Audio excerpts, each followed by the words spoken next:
नमस्कार। चलिए एक बहुत ही महत्वपूर्ण विषय पर बात करते हैं, हमारी शिक्षा प्रणाली। आप जानते हैं कभी कभी चीज़ें ठीक से नहीं चलती हैं। खैर, मैं आपको ये बताने आया हूँ कि आखिरकार कोई इस पर ध्यान दे रहा है और इस बारे में कुछ कर रहा है।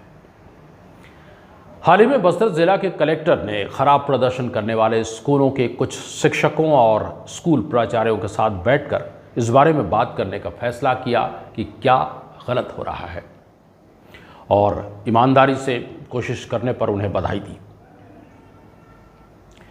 अगर हम वास्तविक बदलाव चाहते हैं तो ऐसी क्लासेस समय समय पर होती रहनी चाहिए। लगातार प्रशिक्षण सत्रों के महत्व को कम नहीं आंका जा सकता। जब शिक्षकों को निरंतर समर्थन और मार्गदर्शन मिलता है तो शैक्षिक प्रणाली फलती फूलती है। ऐसा नहीं है कि इन्हें कोई प्रशिक्षण नहीं मिलता, मगर फिर भी ये शिक्षक अपना आउटपुट देने में कामयाब नहीं हो सके हैं। ये बात सभी सरकारी स्कूलों पर लागू होती है। सलाह है कि हर 4 से 6 महीने में ये सत्र आयोजित करके जिला प्रशासन शिक्षकों के बीच निरंतर सीखने और सुधार की संस्कृति को बढ़ावा दे सकता है। ये दृष्टिकोण निसंदेह बेहतर शैक्षणिक परिणामों और अधिक प्रभावी शैक्षिक वातावरण की ओर ले जाएगा। इसके अलावा इन प्रशिक्षण सत्रों के साथ साथ खराब प्रदर्शन के मूल कारणों को पता लगाना और ठोस कार्रवाई करना आवश्यक है।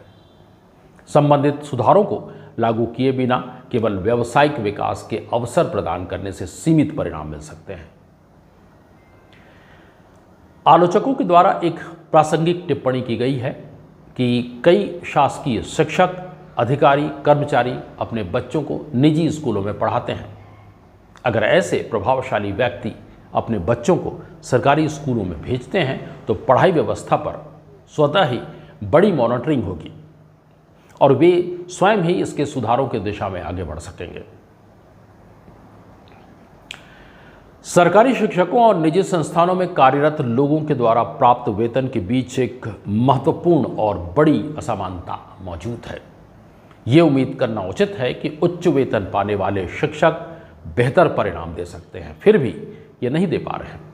ये विसंगति इस बात की मांग करती है कि वे कम से कम वे काम तो अच्छे से करें जिसकी वे मोटी तनख्वाह लेते हैं। केवल एक साथ काम करके ही हम एक मजबूत शैक्षिक ढांचा बना सकते हैं जो बस्तर को एक नई पहचान देने में सक्षम होगा। नमस्कार।